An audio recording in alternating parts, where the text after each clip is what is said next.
All right. Hey, everybody. This is Javier. This is Planet Texas Podcast, and we're doing a new season for Planet Texas. I have a friend right here. His name is Kyle Goodnight. Kyle Goodnight is a first responder, a part of the EMS professional. How are you, Mr. Kyle? I'm doing great. Thanks for having me. So, a lot of people have an understanding and a problem and issues with so forth. Like, can you exactly tell us what the EMS is and what is it they do?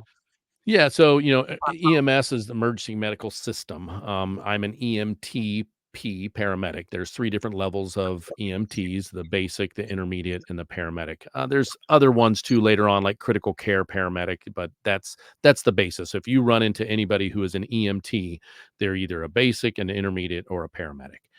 At minimum, so at minimum, a basic. You've got to be a basic to be called an EMT. But EMS is it's the conglomerate. EMS is the emergency medical system, and then us as EMTs work underneath that system. So, So, exactly how do they go and get into being an EMS? Like, what is the training that is required? Like, is there academy? Is there something like that? yeah, that's a great question. There's not an academy like the police officers have an academy that they go to. We have schools.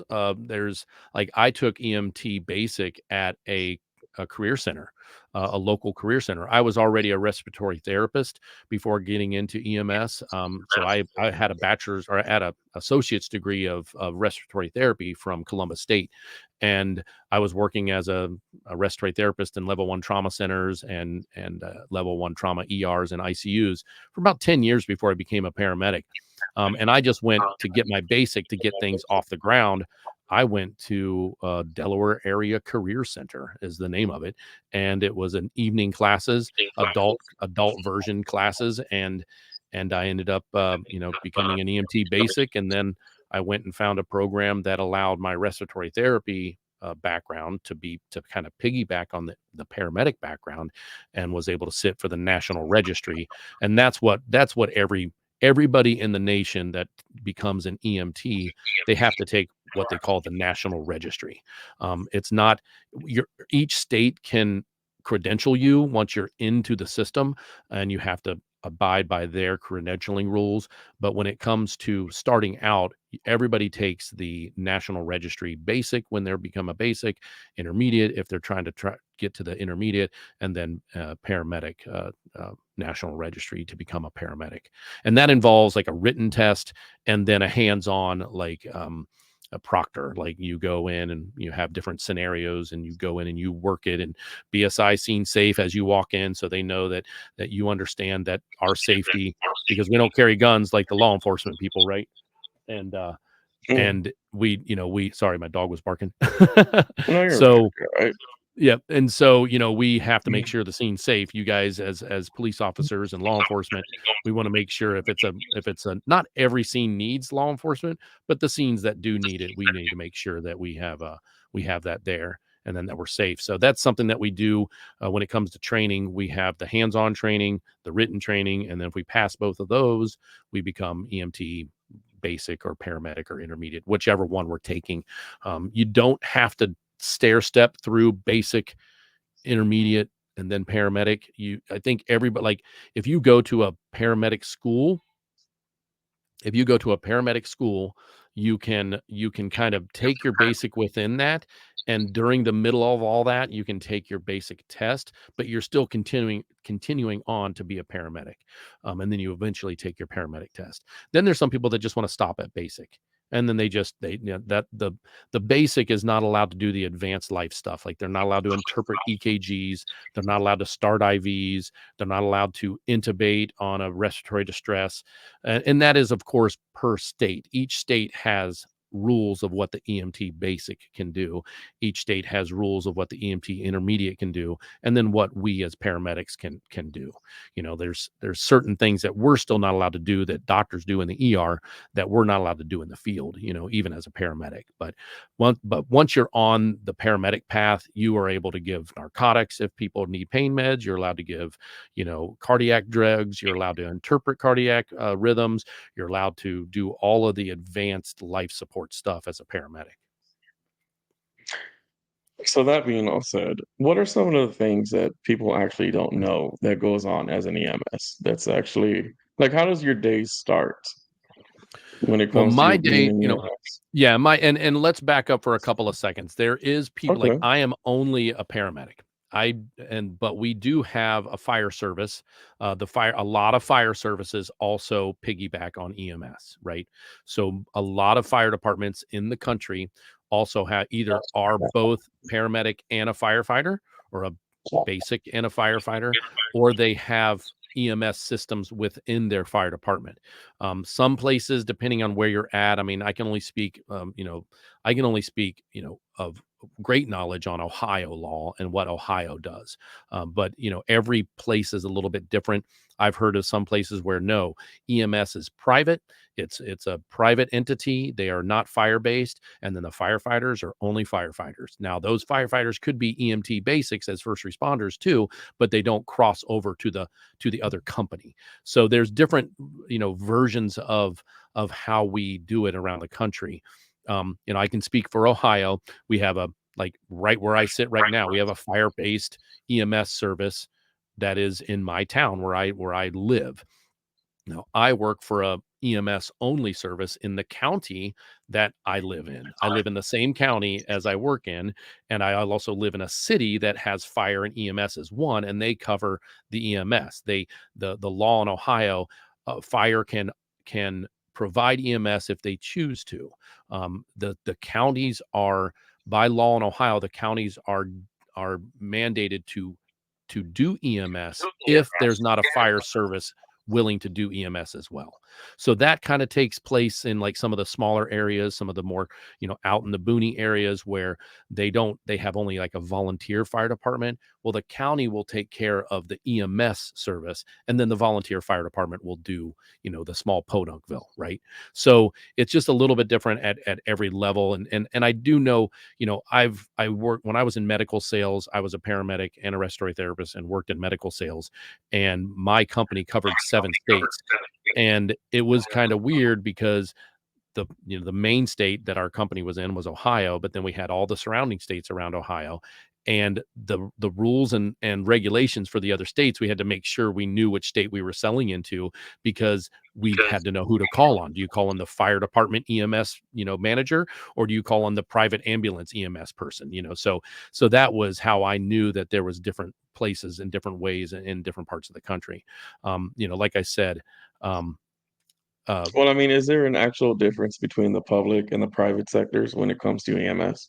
A little bit, a little bit. Like I said, when it comes to the public sector of EMS, I'm in a public paramedic only sector. That's a little bit different than the fire sector. I don't have to ever worry about being on a fire truck or going into a burning building, where the fire department, who was also an EMT, that they're depending on what day and how the schedule works out, he may be on the fire truck fighting fire, or he may be on the ambulance and running EMS all day. So that's where the difference comes in, where I don't, I go to fire scenes to be there for anybody that's in the home as a victim, but I'm also there for the firefighter in case they get hurt or injured, and or they come out of the fire and they've been in there too long, we've got to take their blood pressure. It's called rehab. So I have a little bit different role on a fire ground than a firefighter paramedic combined. So it is a little different. The private sector is also a little bit different. The private sector, where they're truly private, they kind of deal with more inter-hospital transports, or from nursing homes or hospitals to home, where they're not really they're really not doing they're not really doing the 911. However, with that being said, it's like I said, every place is different. There are parts of the state, even, and the country, that the private entity EMS system will cover 911 because their fire service or their county service can't provide it monetarily or staffing wise. A private ambulance company like AMR, for example, is a private ambulance company. AMR is a private national ambulance company, and they are EMS only, and they will provide 911 service in some places, but then in other places they only provide hospital and interfacility transports, not 911. But so there it's kind of it's really kind of like where do you live and what does your local community have in place? I'm lucky enough to live in a county that established EMS services in 1972 was when they put their first truck on. And like a week or month or two earlier was a fire department in the same county that started EMS back in 1972 as well.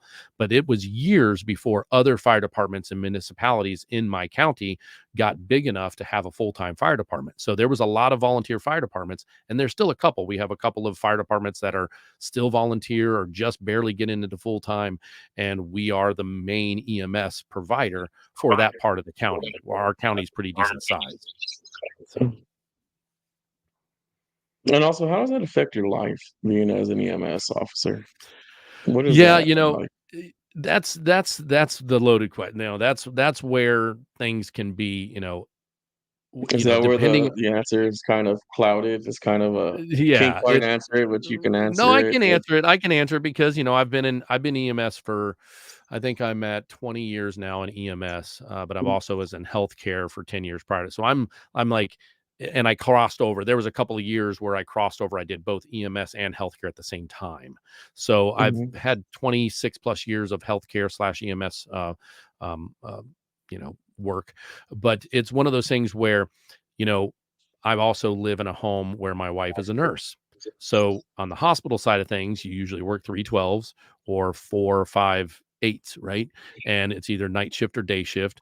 And, so she was always a 12-hour nurse. I was always a 12-hour therapist. And when we started having a family, we would work day and night shift and we would just pass the baby in the middle of the hallway when we would switch shifts if it overlapped. But when it comes to like it, so I actually have more time at home as an EMS professional because I personally work 24 hours on. I go to work at 6 a.m. I get off at 6 a.m. the next day, and then I'm off for 2 days. I mean, unless I get overtime or get mandated to stay or what have Yeah. you for staffing purposes. But I'm a 24/48. So I work 121 days a year, and then I'm off, whatever the difference is, 200 and some days a year. Um, Because I know so here in Texas, we have a rotational schedule of 4 on and right. 4 off, which basically we only work 6 months, but we still have to work overtime. Yeah. Yeah. Regardless, we still have to work a couple of days overtime every month. Yeah.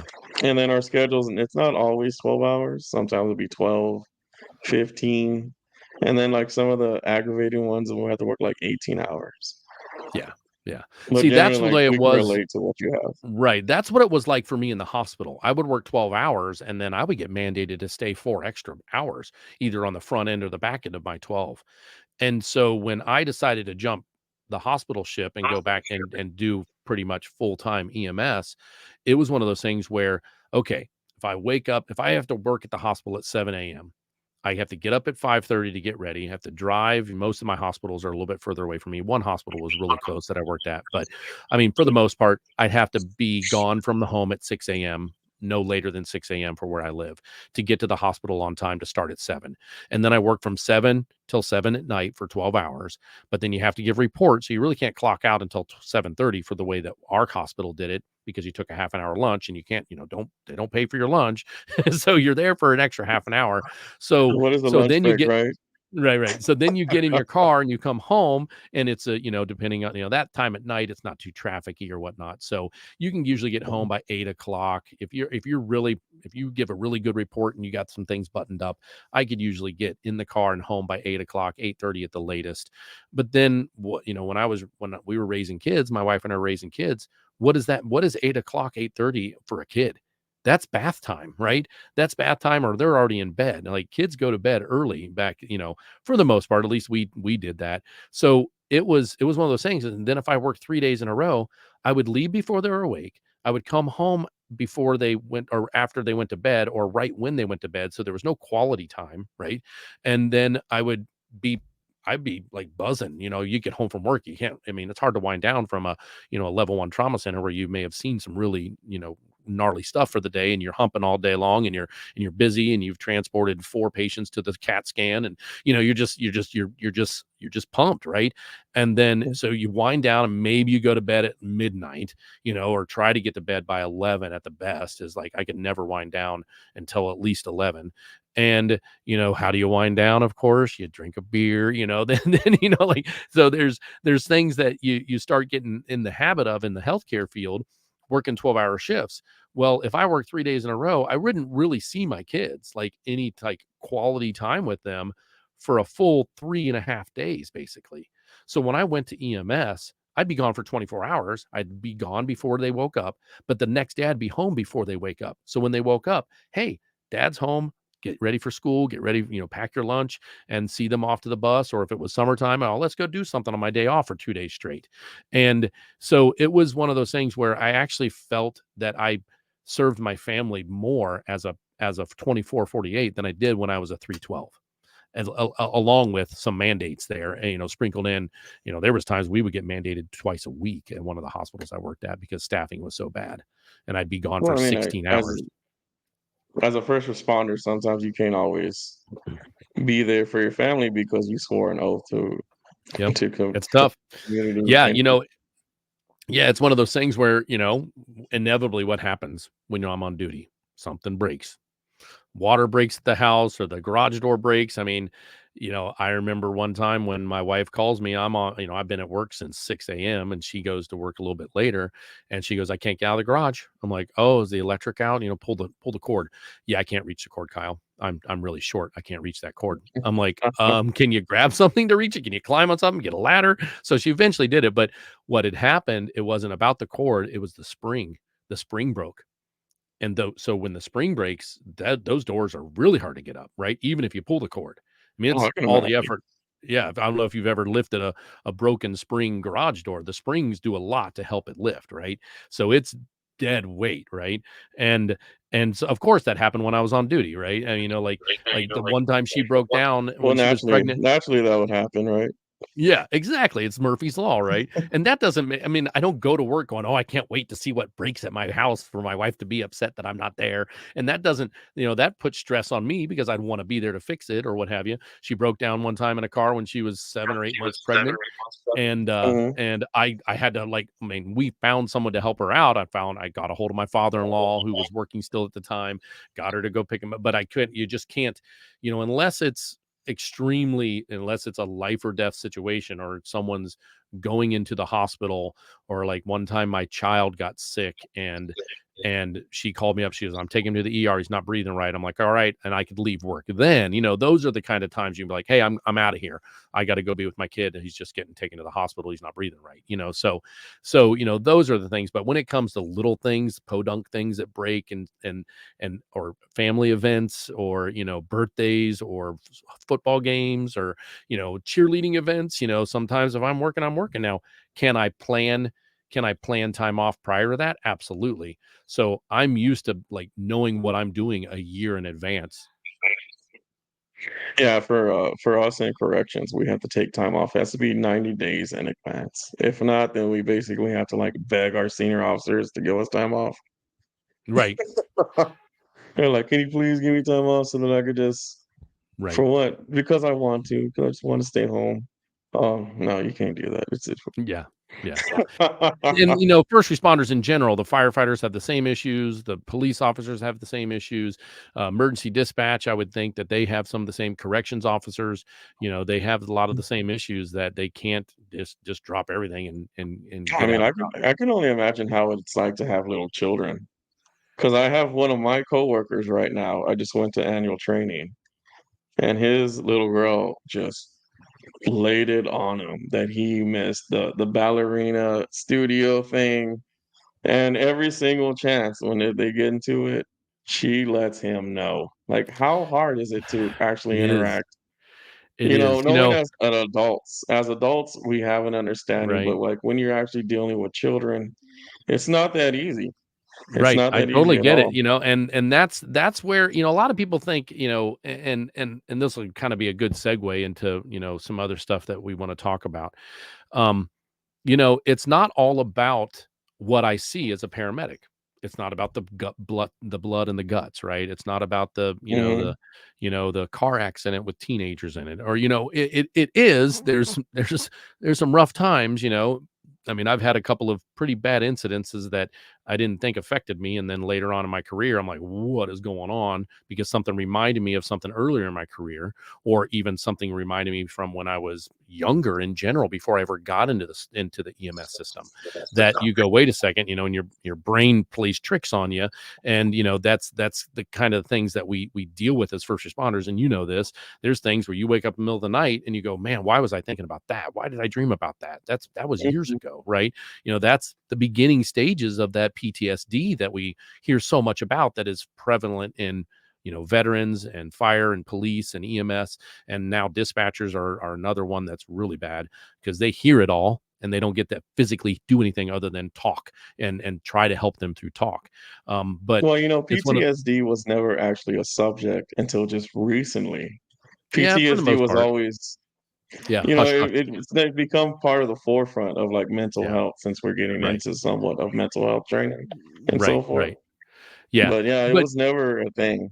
exactly. And when it came to, like what started this question and that path was, with little kids, the one thing that we did as a two family, a husband and wife who were both in the healthcare field, and my You wife mean a was in the traditional household?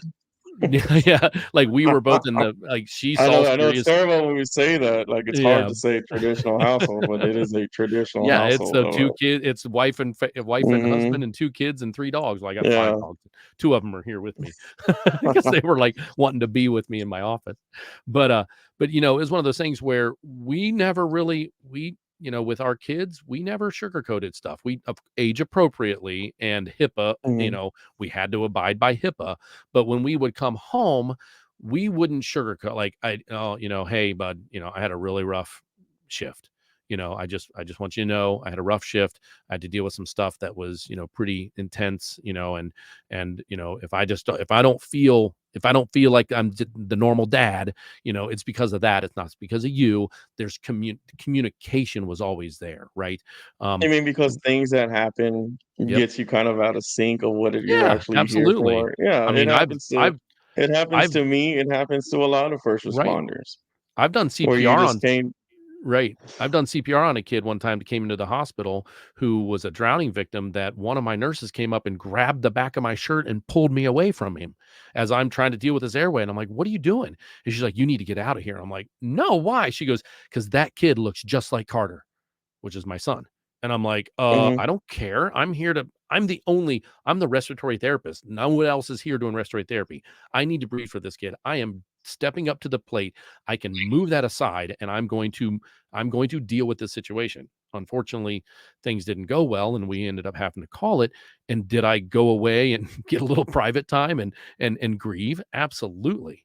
And it was one of those things where it does. I still remember that. I can still pick and I can shut my eyes and think about that room, and I can see him, and I can remember how close he looked at the same age, like 2.5 years old, right? Both the boy I was working on and my son were both 2.5. And I had people checking on me at the hospital. The hospital is a little bit different than EMS and fire system because there's not as big of a stigma, which is something that has to be destroyed. We have to destroy stigma. Like, stigma needs to be obliterated, because it's not you're not that you're not strong. It's not that you're weak. It is human nature to have your brain wonder what the hell is going on. This is not normal, and you may Well, be it's able to not deal just with it in that. the moment, right? You may be It's able not to just that, deal it's with like you get pounded down, like you get beat down every right. single day that you're there. And Yep. it's always Yep. something Yep. like for And then you come home to the broken garage door, right? Or you get the phone call, so it's not all about what we see. It's the whole thing. It's the life, right? We have taken an oath to serve our community. I knew my purpose back when I was early on in my medical career, right?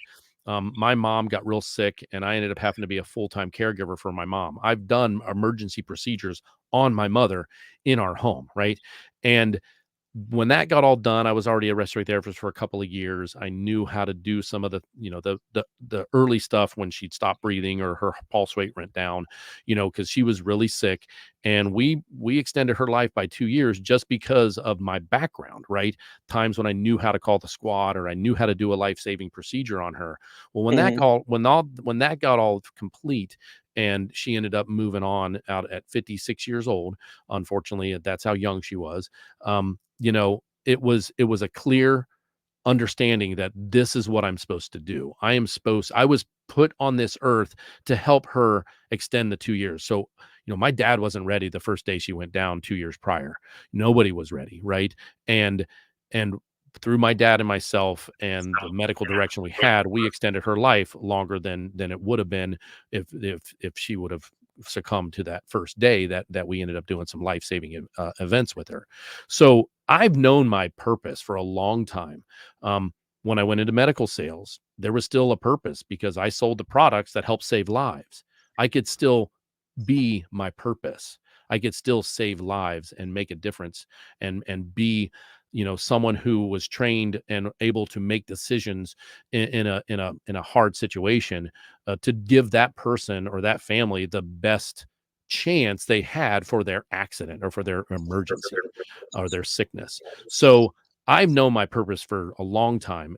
Doesn't mean that my purpose didn't change a little bit as I moved through my career. I went away and I developed medical products for a year. I went away from EMS, away from medical sales, and I became a medical product developer where the people would bring their medical products that they want to get to the market into my company. I would look at them, vet them, decide if it's something we want to take into our partners and say, hey, look at this noodle widget. Well, this is what it does. What do you think about it? I did that for about a year. Now, that was more of a corporate world thing, and I eventually I finally found out what anxiety was through that, because longer hours than even the EMS stuff, and high stress, high expectations, and it was too much for me. And I'm like, you know what? I got to get back to hands on. I got to be clinical. So I went back into the clinical. I went back to become a paramedic again at the same place I left. They had an opening that I'm like, hey, I can refill it. I didn't go back into sales. So I started swinging a hammer because my whole life I've been, building stuff with my dad off and on. So I did EMS, and on my days off, I'd go build stuff. Well, fast forward to a couple of years ago, I've also been an educator my entire career. I've always been a preceptor at the hospital, or I've always been someone, especially when I came over into EMS, because I was a respiratory therapist. A lot of people would ask me to, hey, you're a respiratory therapist. Let's talk about airway. Let's discuss CPAP. So you always had, like, a senior position, like, you always had some kinda, like, T for T training, Right, so yeah, to it wasn't speak. a position like it's not like I have a position now called SCE, Shift Clinical Educator.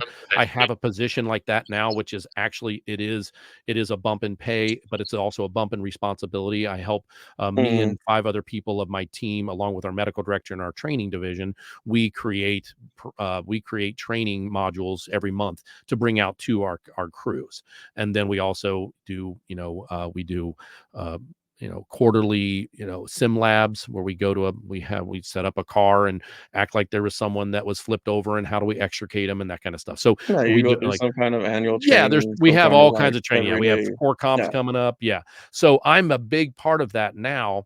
And even in medical sales, I would go sell the product, but then I'd have to come back in and train the EMS division on how to use the EZIO, which is a drill that goes into the bone for IV access. I would be the lead trainer for that because I was the sales rep, and that my company's philosophy was, if you're the sales rep, you come back in and you train that division. So for 9 years, I trained CPAP, ventilators, EZIO, suction catheters for hospitals. I did all the training for everything I sold. So I have always been in the training realm. I ended up having an incident where I dealt with something that was, um, it was a 3-hour trade, and I had a situation where the severity of the event, I knew the person on scene, I knew the family member, and their family was, having some issues. And then when I came home from that 3-hour trade on that run, my daughter's sitting in the kitchen crying, and I'm like, "What's wrong, babe?" And she's like, "My friend just died. Her whole family just died." And I'm like, "Oh." And she looked at me and she just knew. She's like, "Oh my God, dad, you were on that." And I'm like, "I'm so sorry, babe. And why didn't you save her, dad?" And I mean, come Yeah, on, like, because like I think one of the yeah, issues when it comes to like what is it that we do, even though we do different right. things, we still are in the same, like we still do the same thing Yes, essentially. We exactly. become somewhat desensitized A when little it bit. comes to things like that, and we have to like it takes a moment Yep. not to seep in, but to properly filter and understand what the moment just happened because we go through it all the time. Like it's Yeah, every single day it that is. we And see something like that. right, and some are worse than others, of course, and don't get me wrong, I've had my success stories where we jump on the chest of a guy who just had a cardiac arrest in the back of my truck, and Mhm. we get to go have ice cream with him 2 weeks later because he survived. I've had those. Those are great. I delivered my first baby a month ago, right? I'm like, I've seen deliveries. I've never actually caught a baby in my whole career, and I just did it for 26 plus years in the healthcare field. I caught my first baby a month ago, right? I mean, I'm still on a high from that, right? Like that is such a great day in my EMS career, or night or morning, whatever it was, 4 in the morning, and but it's one of those Right, things it's where, whatever times. yeah, exactly. So, it's one of those things where, what we don't realize, and one thing that, and I think we talked about this when we first met and had the pre-call. The one thing that we both, I think it's better now than it was, 20 years ago in training. But we never get training about how to deal with the stuff we see. We hear stories of the stuff you're gonna see. You get the teacher that has the great, Oh, awesome story of exactly, of exactly. the oh, the car accident, or for the police officers. Oh, this one time we were pinned down and we had to have a shootout with the convict, or with the perpetrator. Like, you hear those stories, but it doesn't really seat well, because that's their story. That's not my story. Well, so we don't get any pre-training on how to package that properly, how to balance that out, and S then especially since once we you, start a family, right? since you're going there and we can go there to that part, like, we're just now getting to that point of where they're actually Yep. looking at us like crisp, like, the Bible itself, I know people may not wanna hear, but sometimes you do have to open the Bible and pray, Yeah. For those and that then believe in that, yeah, absolutely. yeah. Like, I remember when I lost my father, and, for a little bit, I didn't stop doing everything, but I stopped doing a lot of stuff. Like I Yeah. stopped going out, going and playing my little nerd games. I stopped. Like I kind of just You're a little went to bit of myself. depression. Yeah. You were in depression. Mhm. You were in the lower levels of depression, Yeah, yeah. and You that's were just kind of like down and yeah, out. Like yeah, what got me out of it was I just started going back to the gym. I just yep, started and playing the that's video huge. games that I had. Just stayed at Yep, home. your fun things, the things that you do, and that's all part Yeah, of. you gotta. Yeah, exactly, and that's what, like you said, that's where we're heading. I have through my process, and through when I went down from my incident, that was just one little sliver of what eventually made what I call my blind side, where I was just literally blindsided with what is going on with me. I wasn't suicidal, thank goodness, but Mhm. we know that there's an issue with that, and especially if it's not treated early on. But I felt weird. I didn't feel right. I didn't feel like I wanted to be around my family, which is not me. Yeah. I'm an extra extrovert, right? I didn't want to And talk you to know what anybody. the craziest part when my father passed. Like, I didn't know how to handle it. I Yeah. still went to work the next day, Oh, yeah, and they well, sent me home. I didn't like, it didn't it process didn't process in yet. my head, You were it still didn't, in like, denial, process, right? like, Yeah, watching my sisters and my brothers, and they're balling up, they're crying, and you're like, they're stoic. saying, like yeah, Yeah. and then, and it's like, It took I 3 or 4 days for understood you to that my break down, father right? passed, it Yep. just didn't seep in, like, it didn't Yeah. register because I've been in corrections for 18 years. Yeah, you get I've hardened. been the supervisor, like, I've Yep. seen people pass, and But it's it different when it's didn't, your like own, right? yeah, like, it wasn't 1 plus 1 equals 2, it was just kinda like 1 Yeah. plus 1 equals, like, banana. It Yeah. equals, like, That's a it's great just it point. didn't Yeah. process Yeah. until I went to work, and then my senior officer, his name was Lieutenant Gavassos, and Sergeant Garola, like prayers to them. So my lieutenant set me aside and told Good, me to go home. He told me to go home. good. And then it really took like 2 days for me to really process that my father Sink it is in. is Right, not going to call me anymore. Like my right. father's not going to be there. Yeah. And then also I kind of realized, like, who are your friends? Who's going to be there for you? Yep. But yeah, it was I didn't quite know how to filter it. I didn't quite know how to like to Because we don't handle get the it until like training. 2 days later. Right. Like, nobody teaches how to train that. No one taught me how to deal with my daughter's friend just passing away, you know? I mean, I had a friend Yeah. in high school. I had a little bit of experience when I was a senior in high school. My best friend passed away in a situation, and so I had a little bit of experience. I remember myself back then and how devastating it was. So I could kind of like, but it was still devastating to me that day, right? And then add to that, about a month later, we had multiple incidences in a very short period of time that were the same incident type of thing, right? And Mhm. and it was just like, I came home from work and I was in a spiral. And I was like, "I don't know what's going on." My wife had left for work, so I couldn't talk to her. I ended up calling a mentor of mine who ended up being our assistant chief, and who I felt comfortable with because she was my superior earlier on, as my she was my direct Mhm. captain a few years earlier. And I just called her up, and she was our mental health liaison. And I called her up, I'm like, "I don't know what's going on. I feel weird." I said, "I need to get back in the car and go back to work. I need to start, I need to help. I need to help this situation." And she's like, "No, Kyle, just stay where you're at. Are you in a safe place?" And I'm like, "Yeah." She did all the de-escalating things that you're supposed to do, but that was like, I couldn't find that place, and she had to help me there. And then she called me off of work. Like, not, it wasn't, I didn't have to go into the next day because I was off for 2 days, but she said, "You're not going to work the next day. It's not going to happen. And you're going to go, and you're going to, these are the things that I want you to do if you're willing to do it." She didn't order me to go get, counseling, but she said, "This is what I'd really want you to do. I want you to go talk to someone."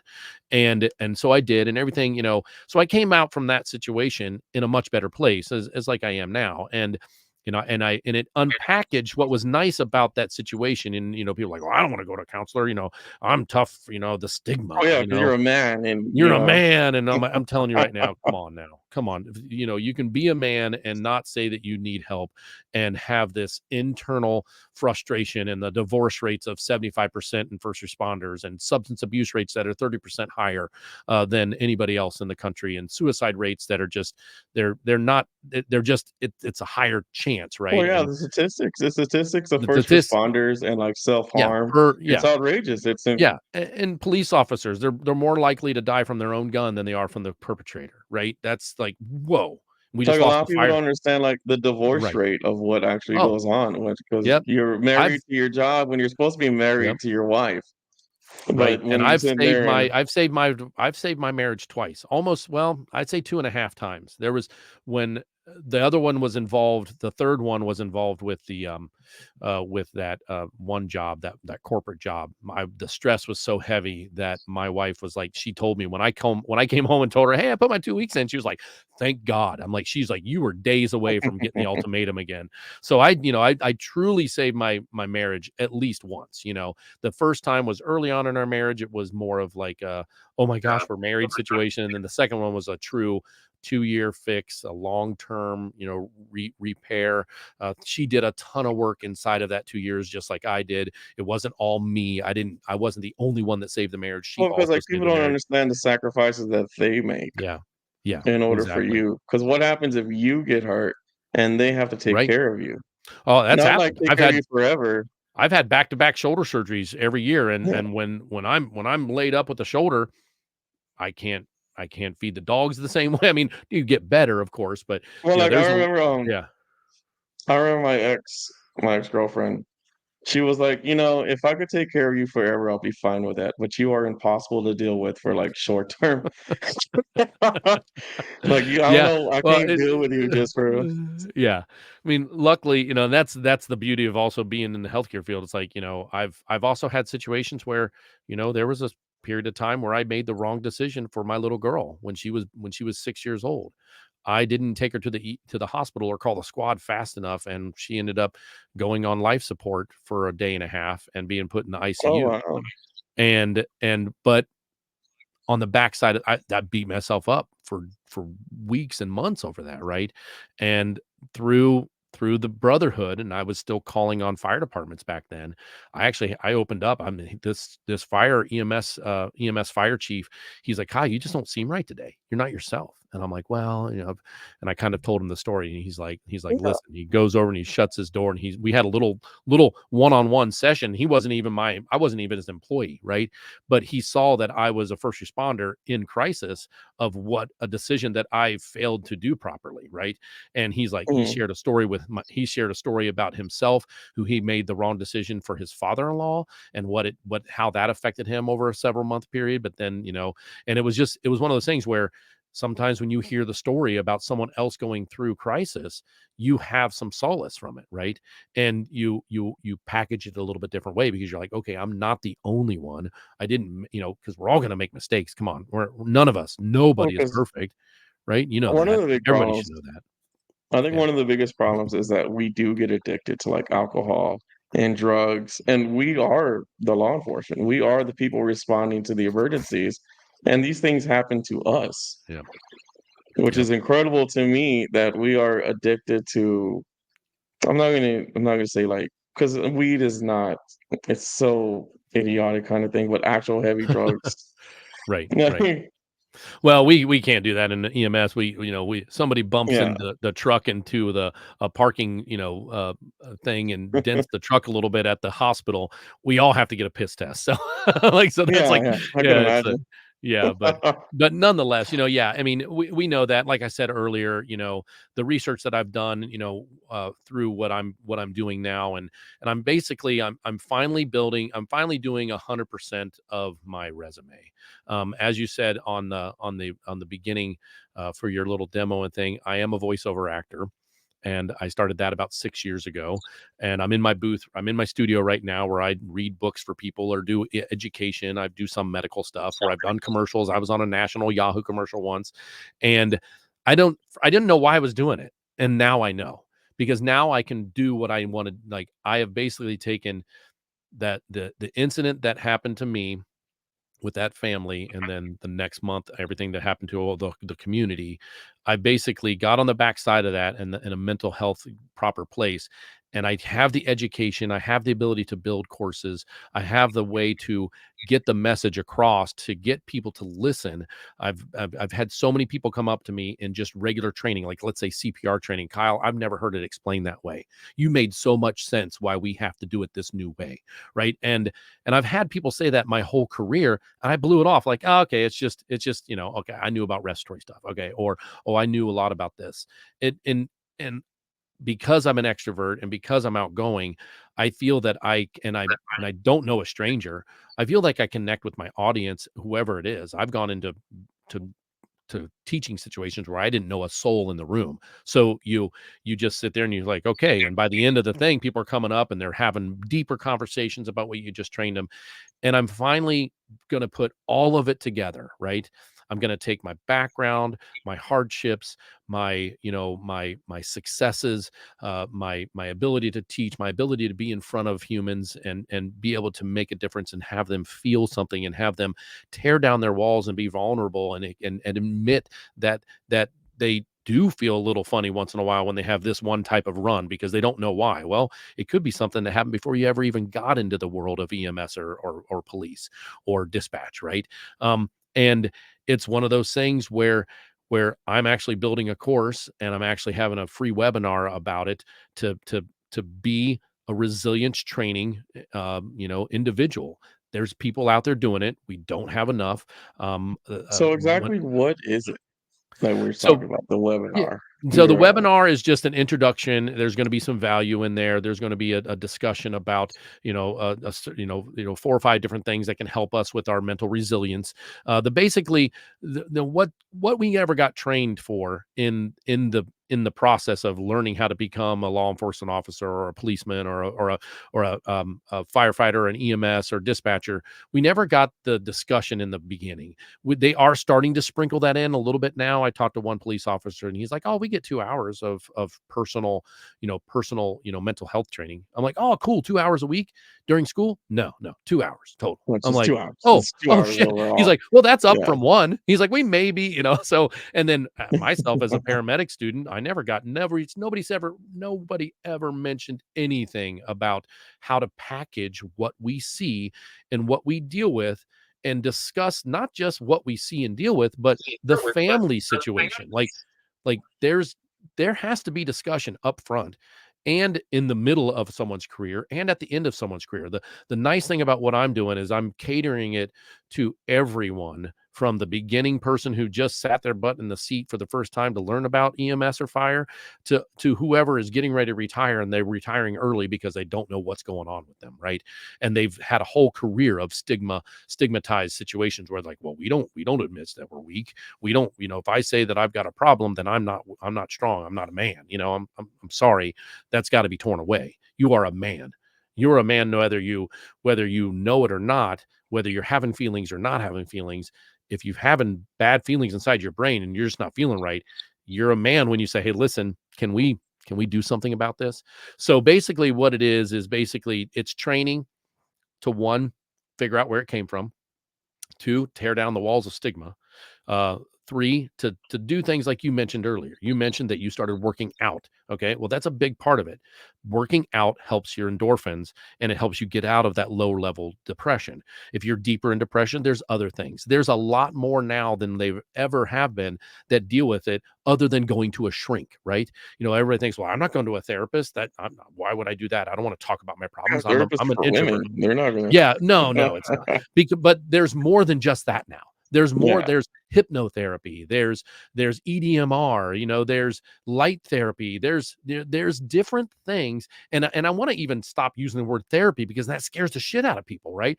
There's Well, because procedures. therapy is There's not a good word to use, like, a lot of people right. don't know, but when you work for the state, I don't know, you work for the Yeah. county, Yep. they Yep. always have, like, phone numbers that you can call, that some Yeah. Yeah. We got hotlines, phone there's numbers. Yeah. always There's yeah, always there's something. plenty of, like, Yeah. of resources that you can use. Yeah. And talk to anybody that's been through what I've been through and been, I had some limiting beliefs in the beginning. I used to think that my story wasn't strong enough.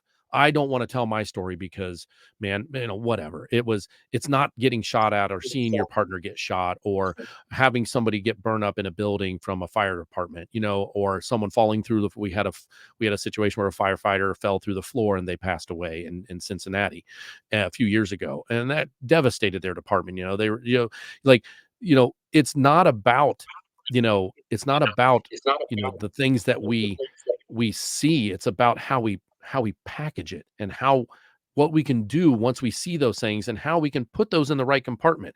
I mean, I have a first in bag, right? I know exactly where to go to when I need to breathe for someone. I go right to that bag. I go right to that zipper, open it up. There's my tool. I'm basically someone who's going to be teaching, and there's other places in the country that do this, and there's places that do it bigger and different and retreats and all that. And maybe I'll eventually get into that, right?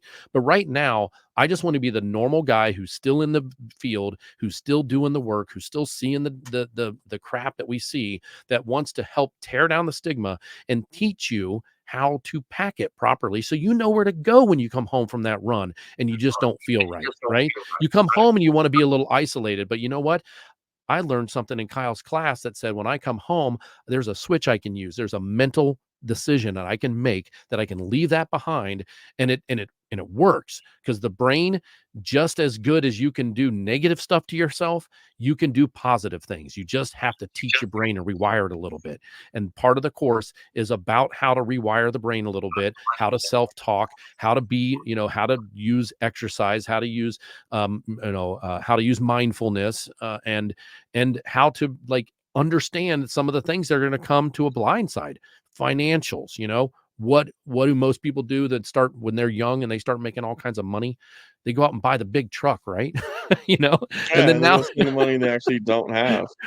right. So I've partnered with a financial cop. That's the name of the place. I've talked to him. I've talked to him a couple times on the phone, and he's like, Kyle, whatever you need. He goes, I'd love for you to just do a high level, There's a you know, cop that calls himself financial cop. yeah, and he's one of the biggest financial people in the country for first responders. That's what's great about him Mhm, is his division is for first responders. So they have a okay. deep understanding of what first responders do. And that's part of it, another part of it is just the fact that, like there's a family I have a family first module, right? Where I discuss how to discuss your job with your family, whether that be a wife, whether that be a parent. Like let's say I'm living at home with my mom and dad because it's early in my career. I need my mom and dad to understand that when I come home from work and I'm quiet and I need my time, that they don't need to be, like it's communication, right? Like there's the what I've built and what I've developed is is things that I've learned in a 26 plus year career that either one, I learned the hard way, almost got divorced twice. Dealing with a sick child who I didn't make the right decisions, or that I've learned through watching others suffer and then still have the help from it. So it's one of those things. It's to hear more about the full course. There's a free seminar or a free webinar that I'm putting on March 1st, and it is at 11 a.m. in Eastern time. And you can register and be a part of it and come and meet me and get to talk to me. There'll be a little bit of a teaching and then an open question and answer. If the nice thing about it is you can kind of do it for the most part. It can be kind of anonymous. If you need to have that feature, you don't have to raise your hand at your work and say, hey, I need help. Yeah, you raise your hand in front of me, but I'm sworn by HIPAA laws. I'm not going to go run and tell your employer that you're in my program, right? And Yeah, it's something where we can basically, it's first responder resilience from a first responder who's built resilience, right? And who package things properly. Now, will I have something happen to me next week that I may have to utilize some of the tools I'm teaching? Absolutely. That's always a possibility. But the thing is we need to teach the first responder group, the 2.7 plus million of us that are in the country, just this country, let alone Canada or Europe. I mean, that this is global for me. Okay. First responders deal with the same stuff no matter where you're at. There is no discrimination on what happens to us and what we see as first responders, right? Canada's even got it worse right now. I've talked to a couple of the guys up there and gals up there because of what happened during the pandemic up there and what their government did to them. And I mean, we've got nurses flocking out of the hospital setting because of the pandemic. And I'm I don't even have my feet wet yet, and I've got nurses asking me to come teach my course, right? Hey, mhm, that would be really good for our division. Can you come and teach this? I'm like, man, don't get me wrong. I've worked in the hospital setting, so I'm very comfortable with talking to nurses and doctors, and I've worked in the ER, and I understand that world very, very well. But it's like, whoa, I'm not even off the ground yet for my first responder version of this. And I've got people wanting me to do talks and come and do seminars for them. So, but nonetheless, the main thing is I do have that all encompassed thing where when you come and you learn from me, you're you're gonna have quality audio. You're gonna have good things that have been put together that have been tried and true. And I've done my research. I've brought the right people in to discuss things that maybe I didn't know enough about that I needed to know more about. I've got a brain health module where we talk about, okay, brain health is mental health. Okay, to have a healthy brain, you need to do these things for your healthy brain. Just implement one or two things out of each module and then start doing more for yourself, being ready for your family when you come home. And what does that mean? I teach that, right? So yeah, so it's a passion project that's turned into something that as I speak about it and talk to individuals like you, people are like, this is needed, Kyle. This is, we have well, it programs, is but needed. There's no not one's enough ever approached it this way. Right. there's not enough training that's And for that's the EMS. thing. Like, ultimately, yes, do I want to get into the academies and the schools? 1000%. I actually go next week to train a school on respiratory stuff, right? For pediatric respiratory. I've already pre-talked to that educator, and he's going to let me come in next August when they start their paramedic program again. And he's like, basically, I told him what I wanted to do, and he's like, listen, he goes, we've got plenty of time in the paramedic program. He's like, if you need 10 hours of training, he goes, I'm going to give it to you.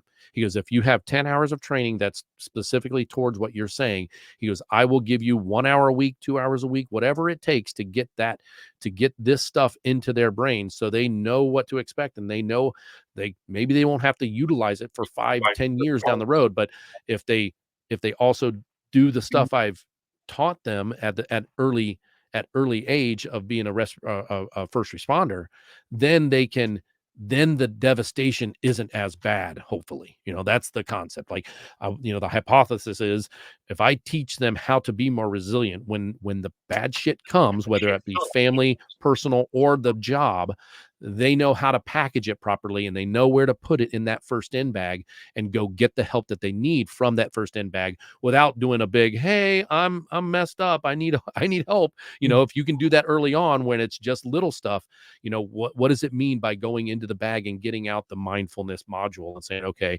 on my way home, I'm not going to listen to talk radio. I'm going to sit and I'm going to think about things and mentally prepare myself to get home properly. So when I do come home, I'm present and ready for my family who's missed me for 2 days because I've worked for 48 hours. Right. Nobody wants, Oh, of like course. your friend, your daughter, but your friend's Yeah, daughter says, daddy, yeah. blah, blah, blah. That's real. That doesn't feel good. I've had that happen to me. It It's doesn't a terrible feel good. feeling. Like, I remember having Horrible my feeling. stepson be doing stuff like that, and like, "Why are you always at work? Do you even Right. know what day it is? Like, you know the Oh, date, but you don't know the day. right. Like, Right. how does that even happen?" I can already It does. It yeah, does for the, they let you yeah. that's the one that, like, even today, as long as, like, I could probably tell you the date, but I couldn't probably tell you the day. Hmm. I only know it's Super Bowl Sunday because, Oh, of course, everyone my knows wife it's Super can't Bowl wait to Sunday. see Taylor Swift on the screen. So Alright, that, so everybody knows that I'm going to have links and everything on the details, so everything as soon as they watch this video, and if they wanna go be part of the seminar, all they have to do is click 1 or 2 buttons, yep. and by all means. Yeah, and it's Yeah, the good news is the webinar is 100% free. I do talk about my eventual course, and then that's just a matter of decision. If you think you want to, if you feel like you want to learn from me and get the knowledge that I've built and created, and you do need that help, absolutely 100%. We'll talk more. We'll have a one-on-one. But if you're early on and you want to hear more about it, that's another thing, because could you imagine having this type of information before you ever got into the academy? And so then once you got in the academy and you could knew even while you're training, you could utilize some of this stuff that would help you through the hard times yeah, of the 'cause academy. Yeah, I think one of the things that we don't ever really tell people is this job is not for everybody. it's not. It Regardless is of not. what job, it's not for everybody. And not trying to be a scare tactic for the people trying to get in, Yeah, because yeah, we no, all no, know it needs to be w- honest though. It's like we're on the precipice of having a huge first responder problem. A lot of them are retiring because of their aging out, because of mhm, when they got in, and we are having more defund the police bull crap than we've ever seen ever. And people are just not wanting to be police officers anymore, even the ones that are seasoned and are good at it. They just like, you know what, this is, and who would want to go be a part of that if they know that that's what the community's feeling against them? We can have a whole nother podcast about that whole yeah, realm. But we know we have a problem in EMS for retention and for recruitment. Fire service, there used to be 10 years ago, there used to be 25 people wanting to get on a local fire department that I know of. They can barely get 2 or 3 people just to come and say, "Hi, I wanna work for you." And then they have to go through the process and test, right? We are going to mhm, have a problem with people wanting to do this profession because they do know of things that are happening to the profession, and people are like, why would I want to get into that and have that stress and have that future possibility of having PTSD or having seeing the things that we see, and so we've got to make sure that we find the right people, that it, one, like you said, it's not meant for everyone, but for people that are willing to learn to do it and want to do it, we got to make sure that we package it right for them. We got to make sure that we let them know, hey, you're going to see this stuff. And they tell them that, but then they don't tell them how to deal with it. And that's the part where I come in, and other people like me that are trying to make this difference. Like, we've got to preserve our first responder world. We have to start doing this. My ultimate goal is to have this so well done that I get departments from all over the country and the world that want to come learn from me and then take what I teach them back to their areas, right? That would be the creme de la creme, because it's train the trainer, right? We all have heard about train the Yes, of trainer. course. I'm It's putting all it out team to the for team. universe. That's what I want to do.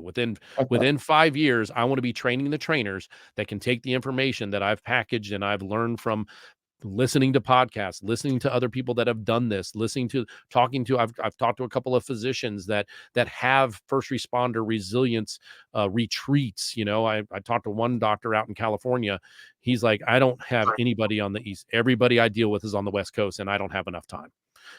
He goes, and he goes, and I don't know anybody on the East Coast, let alone the center of the country. He's like, we don't have enough people that are willing to do what you do, Kyle, and be vulnerable and say, hey, listen, I had a problem. I got through it. This is how I got through it. These are the options that you have to get through it. There are many, many options to get through some of these injuries, right? And people Mhm. just don't know. They just want to shut up and not talk about it. Well, I'm tired of that.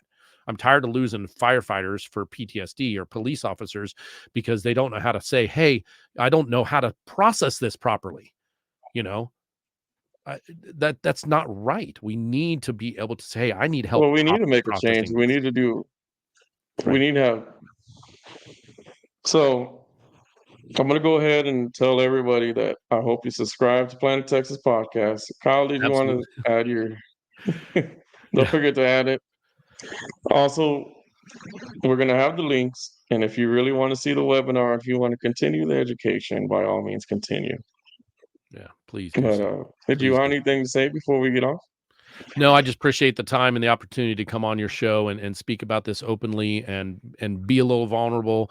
Just maybe someone, even if one person watches it a week and says, you know what, I had a story like that. Maybe I do need to, talk to somebody. If that's all that matters, if that's Yeah, all that happens, by that's all all that means. happens, because we're losing too many. There's a website you can go to, unfortunately, that keeps track of first responder suicides. It sucks. It's a very daunting website to go to because it shows the numbers and it shows the statistics, whether they're men or women and how they passed away and all that stuff.